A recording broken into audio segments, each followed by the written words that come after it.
En termes de technicité, le tunnel de Kolwezi est le plus grand projet initié par le gouvernement de Richard Mouyej. Le gouverneur et deux de ses ministres, notamment celui des Finances et celui du Budget, faisant l'intérim du ministre des Infrastructures, ont visité ce chantier, dont les travaux sont presque à leur terme. Comme nous le révèle le ministre provincial du Budget représentant celui des Infrastructures qui, lui, a mis le cap sur la route d'Ilolo-Kolwezi dont les travaux seront amorcés incessamment, le tunnel doit être prêt pour usage dans 3 semaines.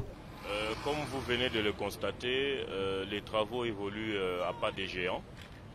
La volonté de son Excellence, Monsieur le Gouverneur, c'est de voir d'ici le 30 juin que cette route soit ouverte. Afin de permettre aux véhicules de rouler aisément et de fluidifier le trafic. Donc la population pourra profiter, n'est-ce pas, de cet ouvrage que monsieur le gouverneur a su réaliser à ce niveau.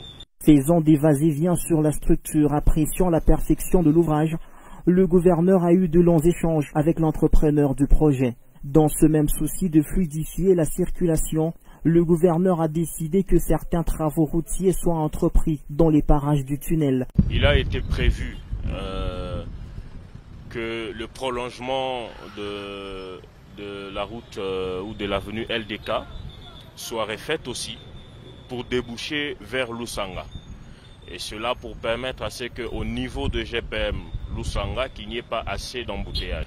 Et comme vous le constatez, de l'autre côté, les embouteillages qui sont en train d'être créés par rapport à la dimension de la route, il est prévu, après l'inauguration, qu'une déviation soit faite afin que nous puissions facilement utiliser la route industrielle pour éviter à ce qu'il y ait des bouchons et un entonnoir à la descente du tunnel. Et tout ça, c'est pour permettre à ce que nous ne puissions plus avoir des embouteillages de part et d'autre du tunnel. L'homme demeure au centre de préoccupation de Richard Mouyej, comme il l'a si bien défini dans son plan quinquennal.